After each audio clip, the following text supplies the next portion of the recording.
What's going on, guys? Definition here, and here's some Black Ops 3. This is a tutorial on how to get the Skull of NAN SAPWE. It's a ridiculously powerful skull. I mean, literally the weapon, it just destroys. And this is how you do it. You start off, you open the first two doors, and you get to this tablet. There'll be 4 skulls on it. Each skull has a symbol, as you can see in the top right, left-hand corner as you pick it up. And around the map, you'll see 4 altars, and this will be kind of just showing you where they are, how to get them, how long roughly it takes to complete each altar, what you do at each altar, and so on.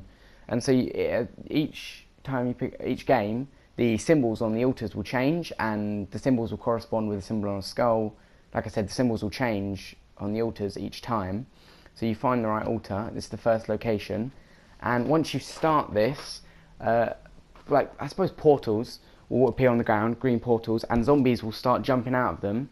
And yeah, well, the map is quite new at the moment, and there's a lot of bugs and glitches, and one of them happens to be connection. And I wasn't actually hosting the game, and the guy who was hosting, one of my friends, lives quite far away, so that didn't help. But yeah, when you start it, these portals will appear, and zombies will jump out of these portals. And as you can see, we did it in the middle of a normal round, so normal zombies were coming, but the zombies that come out of the portals will only attack the altar. This is the second location, down at the bottom side of the zip line, on the left door when you get into the power room, as you'll see us running through.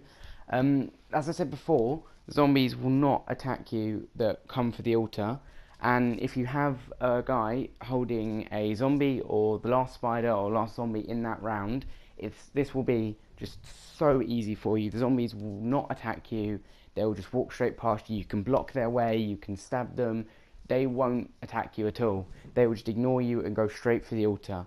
But that means that you can't let them hit the altar too much, because they will stop the ritual and you'll have to restart again placing the skull, and they'll all come again. And sometimes spiders do come out of the portals. They will attack you. You need to be careful of them, because the spiders for some reason just do a ridiculous amount of damage, but they do often miss you. So this is a big advantage to you. They'll shoot their webs and they'll miss, and it just makes it easier. If you just keep moving, you can just avoid them, so that's no problem.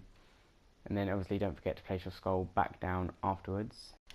And then the third location you'll find down by the plane trap, and the fourth location you'll find underneath, I suppose where the sewage pipe is, down underneath where the big chambers are, where the zombies are in, is basically the easiest way of describing it. And as usual, just get someone to hold the last zombie and just place your skull down, whoever's got the skull that matches the symbol on the altar, and just get it done as quick as you can, and then you've done all 4. And the altars themselves will not change position, which I've been asked before.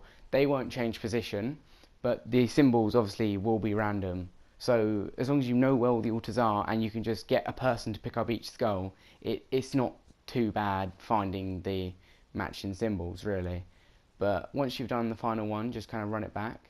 And luckily in this game, we kind of had everything done by round 9. I mean, we had a few little bits to pick up, but we'd pretty much had everything done. And so it was pretty easy, but obviously we didn't get the footage in that game. A few things went wrong, but we came back in a different game. The guys were awesome about it, they don't really mind, and we just came back in round 8, and as you can see, it nearly went wrong, but we just kind of kept it cool and just kind of carried on. You know, there was no point in stopping and just making a big faff out of everything. You might as well just carry on going. It's not all bad. But when you get down to this secret area, which opens up when you place all 4 skulls down, you go and place you activate the Skull of NAN SAPWE in the middle, and these keepers will spawn. And what you need to do is collect the keeper souls, as you can see, going in by killing all the keepers. And the keepers do not take that much damage, but they do a lot of damage.